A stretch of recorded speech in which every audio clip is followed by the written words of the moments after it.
앞에까지 이제 재무 상태표에 대해서 우리가 알아봤고, 두 번째 손익계산서에 대해서 알아보겠습니다. 손익계산서는 얼마를 벌었고가 매출인 거고, 얼마를 썼고가 매출 원가 판관비인 거고, 그래서 얼마가 남았어? 세금 내고 당기순이익으로 얼마가 남았어. 요걸 보는 게 손익계산서입니다. 수익 부분은 매출액과 영업 외 수익이 있을 것이고, 비용 부분은 매출 원가 판관비, 영업외 비용, 법인세 비용 요렇게 나뉘어서 수익에서 비용 빼서 그게 이제 이익이 남았냐 손실됐냐. 그래서 여기 표를 보면 매출액에서 매출 원가 빼면은 매출 총이익이 되고, 매출 총이익에서 판관비 빼면은 영업이익 남고, 영업이익에서 영업 외 이익과 영업 외 비용이 있겠죠. 아까 제가 얘기했듯이 미수수익이나 이런 것들은 영업 외 수익이라 그랬죠. 네. 그런 것들은 영업적인 거 다 따지고 마지막에 해요. 그래서 그때 이제 플러스 마이너스가 있을 거고, 그래서 경상이익이라는 게 남으면 여기서 특별히 특별 손실, 아까 뭐 대손 저거 손실되고 막 이런 것들 있죠. 그런 게 이제 여기에 들어가요. 특별 손실. 이런 데서 하고 세금 다 빼고 나면은 단기 순이익이다.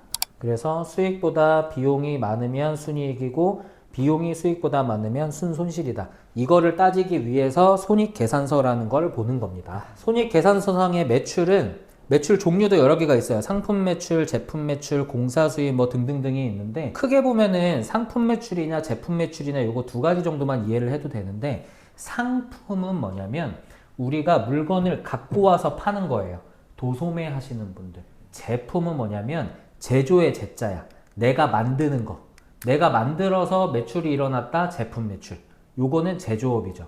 그래서 우리가 어디 이제 뭐 지원 사업을 하든 뭐 대출 정책 자금을 신청하든 뭐를 하든 할 때 업종이 무엇입니까? 제조업입니다. 근데 사업자 등록증에 제조업만 있다고 되는 게 아니고, 손익계산서상의 제품 매출액이 전체 매출액의 50%가 넘어가느냐, 요거를 보고 여기는 제조업이다 아니다를 따져요. 자, 이제 매출 원가가 있는데요. 구매 비용이나 인건비, 관리비, 운송비, 포장재료비 등등등을 포함해서 우리 회사가 매출을 일으키기 위해서 원가 계산이라는 걸 하거든요. 요건 이제 회계를 공부해야 나오는 건데, 그냥 전체 매출액에서 매출 원가라는 부분이 빠져서 손익이 계산된다. 그 개념만 이해하시면 돼요. 매출 원가에는 요런 것들이 들어간다. 요건 장표 한번 읽어보시면 되고, 뭐 상품 재고액, 뭐 단기 상품 재고액 이런 것들도 있는데 요건 한번 읽어보셔라. 그냥 우리는 개념만 가져가자. 매출액에서 매출 원가를 빼고, 그 다음에 임직원 급여, 광고 비용, 가계 등 임대료 등등 해서 이 판관비를 빼게 되는데, 판관비가 전체 매출액에 어느 정도를 차지하고 있느냐를 가지고 경영 효율성 판단. 매출액이 50억인데 판관비가 막 49억이야. 그럼 너무 효율성 없이 돈을 막 갖다 썼다고 판단되지 않아요? 그냥 딱 숫자만 봐도? 그런 경영 효율성을 판단하기도 해요. 그래서 여기서 나오는 경영 개념 중에 하나가 비용 절감이라는 게 있어요. 우리가 제조업 같은 경우는 전기세가 많이 들어가겠죠. 전기세를 1년에 1억 정도 내는 기업이 전기세 절감 컨설팅을 통해서 1억이 막 한 2, 3천으로 떨어졌어. 그럼 비용이 막 5, 6천씩 떨어진 거 아니에요? 그 비용은 결국엔 영업이익으로 들어가겠죠. 우리 회사는 경영을 효율적으로 했다고 볼 수 있겠죠. 판관비가 그런 것들을 따질 수가 있는 거고, 이익구조 파악. 이익구조라는 거는 우리가 매출에서 비용들, 아까 매출 원가, 판관비 이런 거 그냥 다 비용이라고 해요. 매출에서 비용 빼면은 이익이 남는데, 이 비용이 높아지면 얘는 떨어지겠지. 업종별 평균 영업이익률이라는 게 있어요. 제조업이면은 뭐 못해도 한 5, 6% 정도는 해야 되고, 뭐 도소매면은 한 15%, 20% 정도 하고, 업종별로 그 평균치 되어지는 영업이익률이 있는데, 우리가 제조업인데 비용을 너무 많이 쓴 거야. 판관비를 효율성 없이 너무 많이 쓴 거지. 그래서 비용을 막 90, 아까 8억 정도를 쓰면 영업이익이 얼마가 남아요? 2억이 남지. 그러면은 이익 구조가 좋아요, 안 좋아요? 안 좋아요. 안 좋죠. 그러면 돈을 투자하거나 돈을 대출해주는 기관 입장에서 여기는 판관비를 너무 많이 써서 업종 평균 영업이익보다 훨씬 적네? 2%밖에 안 되네? 그럼 우리가 돈을 빌려줬을 때 이자를 낼 수 있을까 없을까? 없다고 판단할 수 있겠죠. 그러니까 돈이 안 나가고 대출이 안 되고 투자가 안 되는 거죠. 그러면 이제 반대로 이거를 관리하는 사람 입장에서는 영업이익률을 높이는 재무적인 경영을 해야겠죠. 그럼 영업이익을 높이는 걸 어떻게 해? 매출을 높이든가 비용을 줄이든가. 그럼 우리 회사의 현재 매출 구조가 어떻게 돼 있는가? 또는 우리 회사의 판관비, 비용 구조가 어떻게 돼 있는가? 이런 것들을 보면서 경영 판단을 좀 해봐야 되는 거예요. 자, 영업이익이 있고 영업 외 이익이 있고 영업 외 비용이 있다고 했죠. 영업이익은 핵심 영업 활동. 내가 이 펜을 만들면 이 펜을 판매하면서 나온 이익. 그건 영업이익.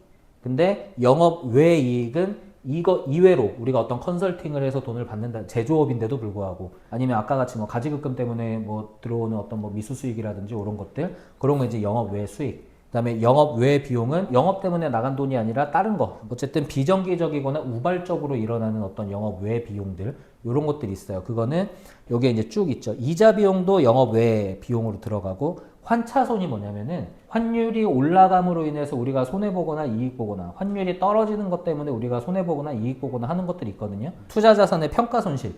아까 뭐 단기 예금 증서들을 생각을 해보면 내가 1년 뒤에 1억을 받을 거라고 예상을 하고 기업에서 예상을 하고 투자를 했어. 근데 1년 동안 금리가 떨어져가지고 1억이 안 된 거야. 그런 데서 생기는 투자자산의 평가손실 이런 것들이 있어요.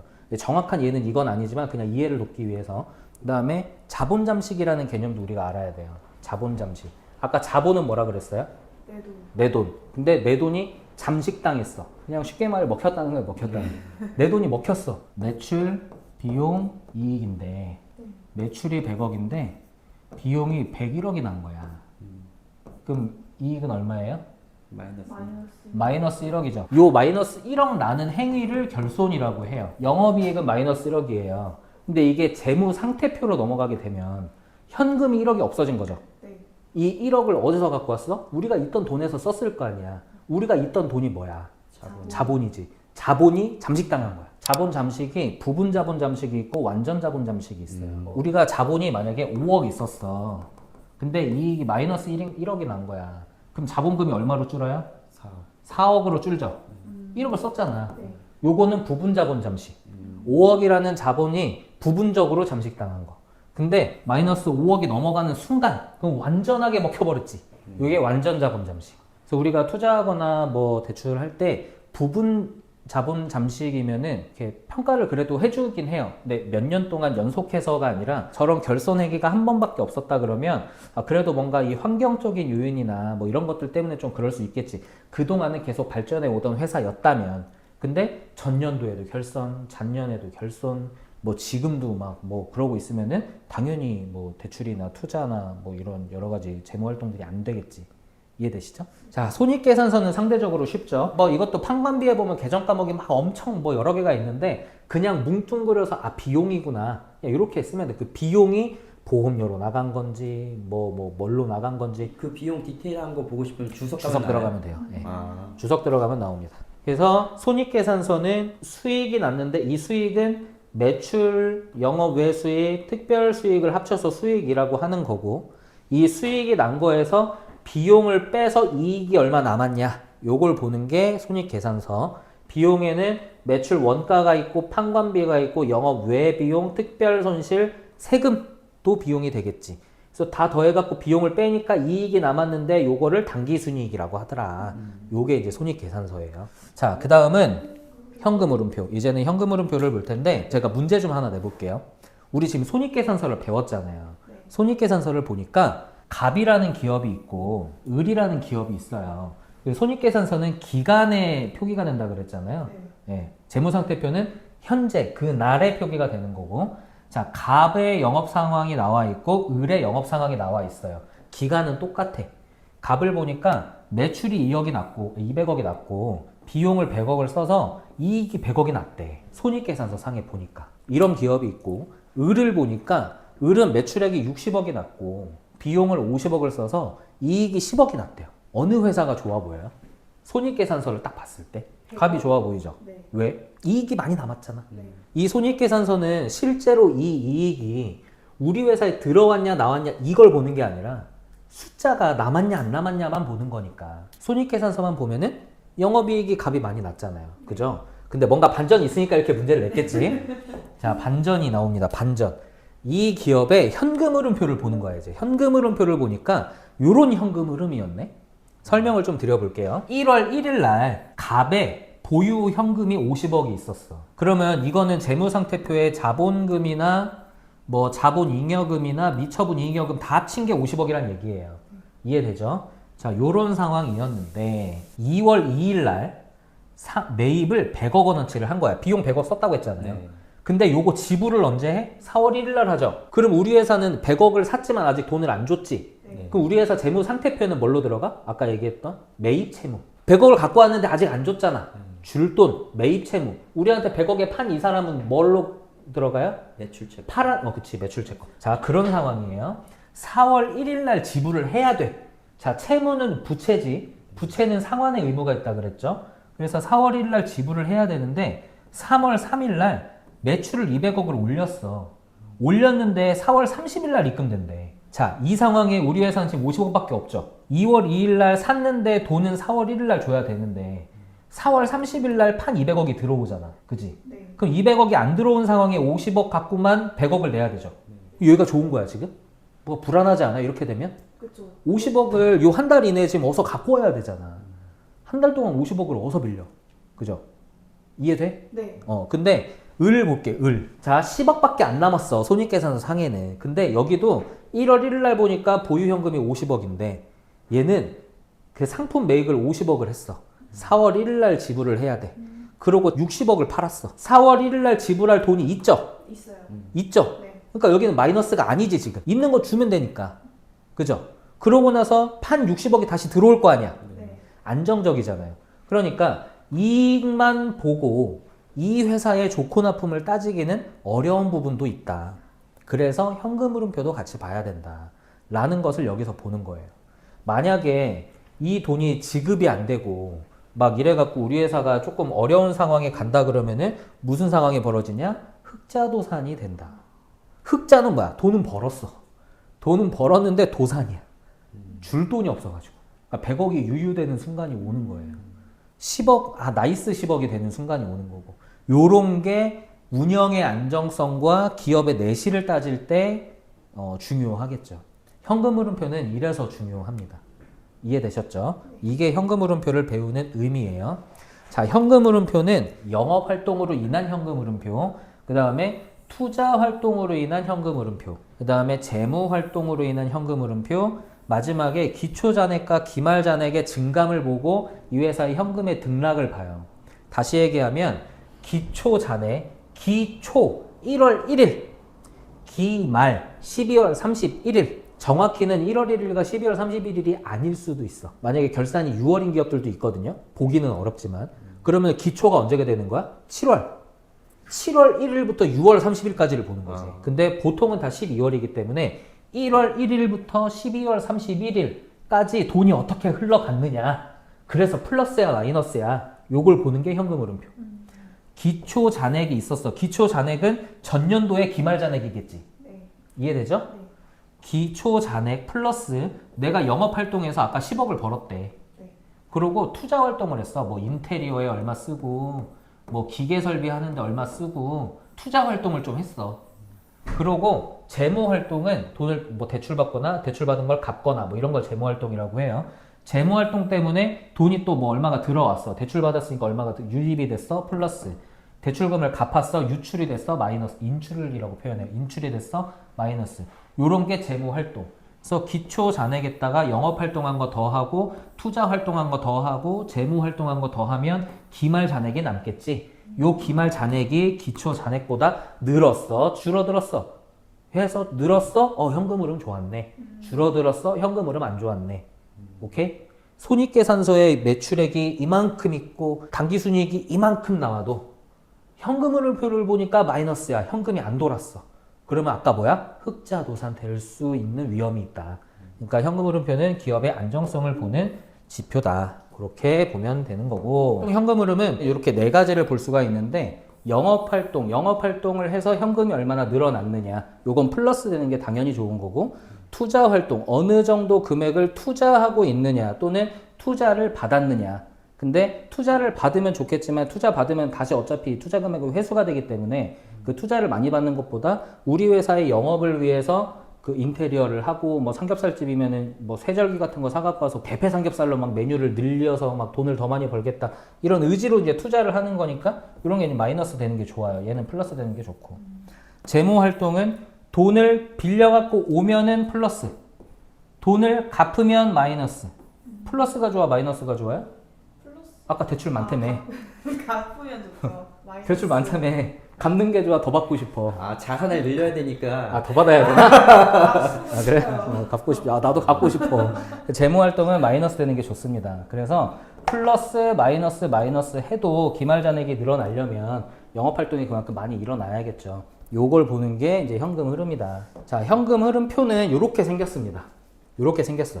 옆에 손익계산서가 하나 붙어요. 원가, 판관비가 비용이라 그랬죠? 네. 비용 빼고 영업이익이 남았어. 거기서 영업 외 수익과 영업 외 비용을 따져가지고 법인세, 차감전 순이익, 세금 내기 전에 순이익, 거기서 세금 빼고 당기순이익이 남아요. 여기까지의 현금 흐름이 어땠냐를 보는 거야. 돈은 벌었지만 마이너스가 될 수도 있겠죠. 영업활동으로 인한 현금 흐름이 이렇게 됐대. 243억이에요. 네. 243억의 현금 흐름이 있었는데 이 현금 흐름이 어떻게 생겨났냐면 당기순이익이 요거고, 그지? 이거 네. 249억이 당기순이익이었고, 와, 돈 많이 벌었다. 여기 좋은데? 현금 유출이 없는 비용 등의 가산 뭐 이런 것들이 있대요. 이거 뭐 다 알 필요는 없어 우리가. 등등등등등등 해가지고 뭐 빼고 뭐 빼고 하니까 뭐가 남았어. 이게 남은 거야. 네. 여기서 투자 활동으로 인한 현금 흐름이 마이너스였대요. 마이너스 630억이래. 아, 이거 억 단위가 좀 너무 현실감이 없다. 그냥 24,000 이렇게 할게 그냥. 갑자기 확 24,000원 마이너스 63,000원. 그리고 재무 활동으로 인한 현금 흐름이 22,600원이 또 들어왔대. 이걸 다 보니까 그 순현금 흐름이 마이너스 16,000원이 된 거야. 그래서 등 해보니까 마이너스 16,000원인데 기초에 현금이 21,000원이 있었네. 그래서 21,000원에서 요거 빼니까 결국에는 5,870원이 남았다. 이 현금 흐름표를 우리가 막 외우고 뭐하고 할 필요는 없어. 왜냐면 그 전자공시 시스템 다트라고 있어요. 다트라는 전자공시 시스템을 보든가 크레탑이나 이런 데 재무제표 보면은 그 재무제표가 이제 정리돼서 나오는데 현금 흐름 등급이라는 게 나오고 그 밑에 보면은 영업활동으로 인한 현금 흐름이 플러스 얼마, 투자활동으로 인한 게 마이너스 얼마, 재무활동이라는 게 플러스 얼마, 마이너스 얼마 뭐 그렇게 해서 얼마 남았어가 요약 정리돼서 나오거든요.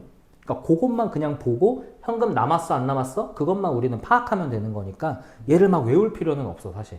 근데 현금 흐름표가 갖는 의미 정도는 알자. 요건 한번 보세요. 이해하기 쉽게 내가 표로 만들어 놓은 건데 영업활동 현금 흐름이 올라가려면 매출채권이 감소해야 되고 매입 채무가 증가해야 되고 재고자산이 감소해야 되고 감가상각 비용의 비용만큼 플러스가 돼야 되고 요런 걸 정리해 놓은 거거든요. 그러니까 이거는 재무제표를 관리하고 기업을 경영하는 입장에선 중요할 수 있죠. 우리 회사의 현금 흐름표를 보니까 영업활동 현금 흐름이 마이너스인 거야. 예를 들어. 그럼 이제 영업활동 현금 흐름을 플러스로 돌려야 현금이 남는다는 얘기잖아요. 네. 그죠? 그럼 영업활동 현금 흐름을 플러스로 돌리려면 어떻게 해야 되느냐? 매출채권 있는 거를 감소시켜야 돼. 그럼 매출채권을 감소시킨다는 얘기는 뭐예요? 돈을 빨리빨리 받아요. 아, 그렇지. 추심해야지, 추심. 빨리 주고. 그래, 어깨 형님들 추심해야 되는 거예요. 매출 채권을 감소시켜야 되고 매입 채무가 증가한다는 얘기는 뭐예요? 물건을 많이 팔기 위해서 원재료를 많이 사갖고 왔다는 얘기잖아요. 네. 그죠? 그러니까 요게 늘어나는 거고 재고자산은 감소해야 재고자산 없어야지 빨리빨리 팔고 돈이 들어와야 영업활동이 플러스가 되는 거니까 그렇게 해석을 해보시면 돼요. 밑에 것들도 이렇게 해보시면 되고 자 이제 여기까지 우리가 재무상태표와 손익계산서와 현금 흐름표를 좀 알아봤어. 이 세 개를 내가 한 번에 정리해 줄게 이제. 우리가 이제 실제로 사업을 한번 해봅시다. 어떤 사업 해보고 싶어요? 저 같은 경우에는 어떤 사업 해볼까? 꿈의 기업. 아, 나 곱창집 한번 해보고 싶어. 곱창집 나 곱창을 좋아하다 보니까. 동업하는 건가요? 동업할래요?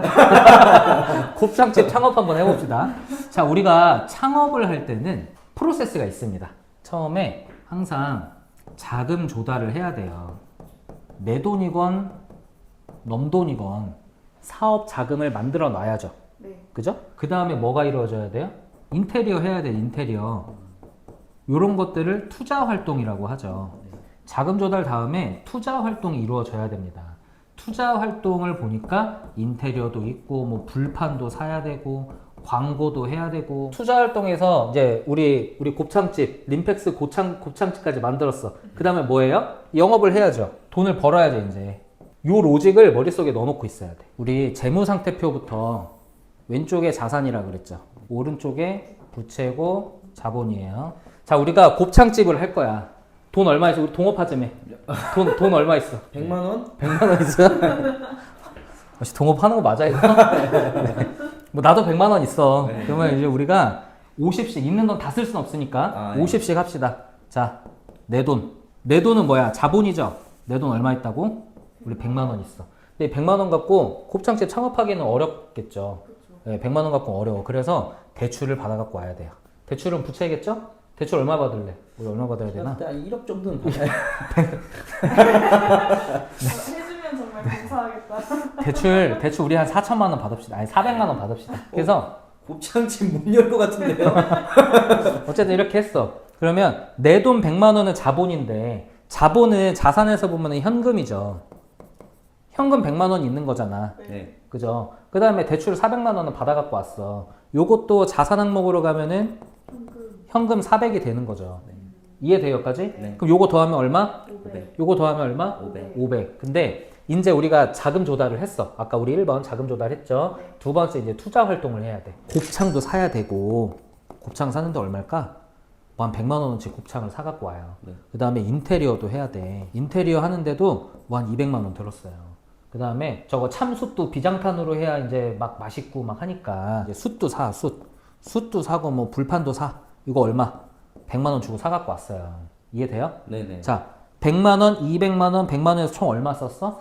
400. 400만 원 썼죠. 그럼 현금이 이제 써진 거죠. 네. 그죠? 그럼 현금 400만 원이 없어졌네? 이렇게. 됐죠? 네. 그러면 요거 합 얼마예요? 500. 500. 여기 합 얼마예요? 500. 500이죠. 여기까지 이해됐어요? 여기까지 이해됐어. 그러면 우리 아까 자금 조달하고 투자 활동까지 한 거야. 자, 이제는 영업 활동을 해야 돼. 자, 매출이 우리 1년에 얼마 팔면은 잘 팔았다고 할까? 일단 저희가 곱창을 100만 원밖에 못 샀기 때문에 한 300만 원 정도? 300만 원? 네. 그래. 매출 300만 원 났어. 근데 비용으로 인건비도 쓰고 뭐 전기세, 수도세, 먼세 막 이런 것들 다 썼어. 쓰니까 한 150만 원 정도 인건비로 쓴 거예요. 1년 동안 그 비용으로. 그래서 다 세금까지 다 내고 나니까 150만 원이 남은 거야. 이게 뭐라고?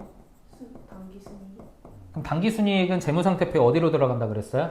자본. 어. 내 돈. 자본에 이익 잉여금에 들어간다고 했잖아요. 아 맞아. 네. 그죠? 네. 자, 150만 원 여기로 들어가요. 들어왔죠? 네. 그러면 자본에 150 들어갔다는 거는 현금이 들어왔다는 얘기죠. 네. 그럼 자산에 현금이 150만 원 늘어나야겠죠. 이해됐죠? 네. 요거 합 얼마예요? 650. 요거 합 얼마야? 650.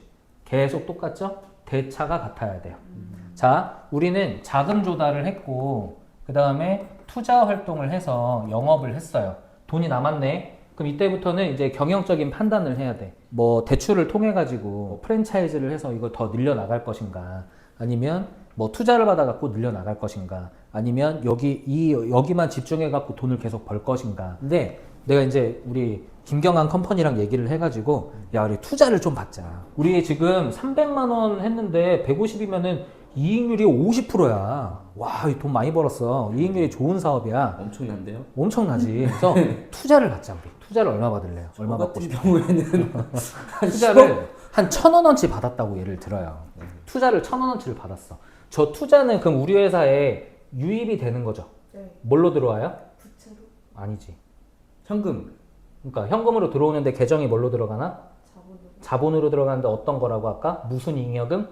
자본이. 자본잉여금. 자본잉여금이 얼마 들어왔어요? 1000. 1,000원 들어왔죠. 자본잉여금은 현금으로 들어온 거죠. 그럼 여기 현금 얼마예요? 1,000원. 이렇게 하면은 차변과 대변이 또 맞죠. 네. 이해돼요? 자, 이제 이게 1년 동안 우리가 이렇게 한 거야. 1년 동안 이렇게 하고 났어. 이제 현금 흐름표를 보는 거예요. 영업활동 현금 흐름표. 얼마예요? 150만 원. 그지? 네. 그 다음에 투자. 우리 얼마 했어요? 400. 재무활동.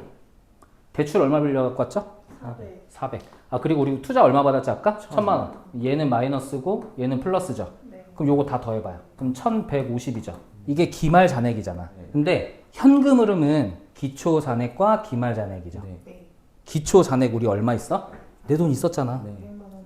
그러니까 여기다가 100을 더해야죠. 그러면 총 얼마예요? 1250. 이 1,250만 원이 재무상태표에 현금으로 그대로 있는지를 한번 보세요. 1650인데? 현금으로. 아 현금으로만? 더하기 못하는 거 아니잖아요? 아 1250. 네. 맞아요? 네. 그러면은 우리는 림팩스 곱창집의 1년치 재무상태표와 손익계산서와 현금흐름표를 완성한 거예요. 아니 지금 그러면은 좋은 거네요? 좋은 거지. 네, 1250이니까. 근데 만약에요 창직을 좀 나는 공격적으로 영업하기가 두렵다. 그래서 투자를 안 받았어요. 그러면 이분이 대출을 이제 400 받고 내 돈 100만 원, 500만 원을 가지고 시작을 해서 이익이 250만 원이 그럼 난 거잖아요. 이제 150 났는데 기초에 자본금이 100이니까 250인 거지. 그러면 그 정도면 장사를 잘 한 건가요? 저는 굉장히 잘했다고 생각하는 편이에요. 왜냐면은 단기 순이익률이 50%라는 부분에서 이거는 찢었다. 이번 연도를 심지어 인테리어까지 했는데 순이익이 50%다? 오 이거는 엄청난 사업이다. 봐. 이거 똑같은 거라도 해석하는 게 틀리죠. 누구는 괜찮다고 보고 누구는 조금 갸우뚱할 수 있고. 그러니까 우리가 이 재무제표, 손익계산서, 현금흐름표를 누구한테 평가받느냐에 따라서 좋게 평가될 수도 있고 안 좋게 평가될 수도 있어요. 내가 만약에 VC한테 가서 보여줘야 돼. VC의 관점은 여기가 과연 돈을 잘 벌고 확장을 할 수 있느냐. 이런 관점에서 보면은 여기는 확장을 해서 돈을 많이 벌 수 있는 관점은 좀 되는 것 같아. 50%나 나오니까. 그리고 투자금 대비 이익이 많이 난 거잖아요. 저 정도는. 근데 이제 대출하는 데 가서 얘기를 하면 뭐 대출도 좀 해줄 것 같긴 한데 그래서 재무상태표를 우리가 이렇게 만들어 보면은 그냥 재무상태표는 뭡니다 하고 계정 과목이 뭡니다 이건 언제 쓰는 겁니다 이론상으로 배우는 것과 실제로 우리가 한 가지 예를 가지고 이 재무상태표와 손익계산서 현금흐름표를 만들어 보니까 확실히 좀 이해가 좀 잘 되지 않아요? 이 반응이 별론데 다시 해야 되나? 아니. 이해는 너무 잘 돼요. 다만 다른 기업의 이제 재무 상태를 보면서 이 기업이 정말 괜찮은 기업인지 아닌지를 판단하는 건 조금 어려운 것 같아요. 다시 해야 되나? 아니 이해가 잘 됐어요.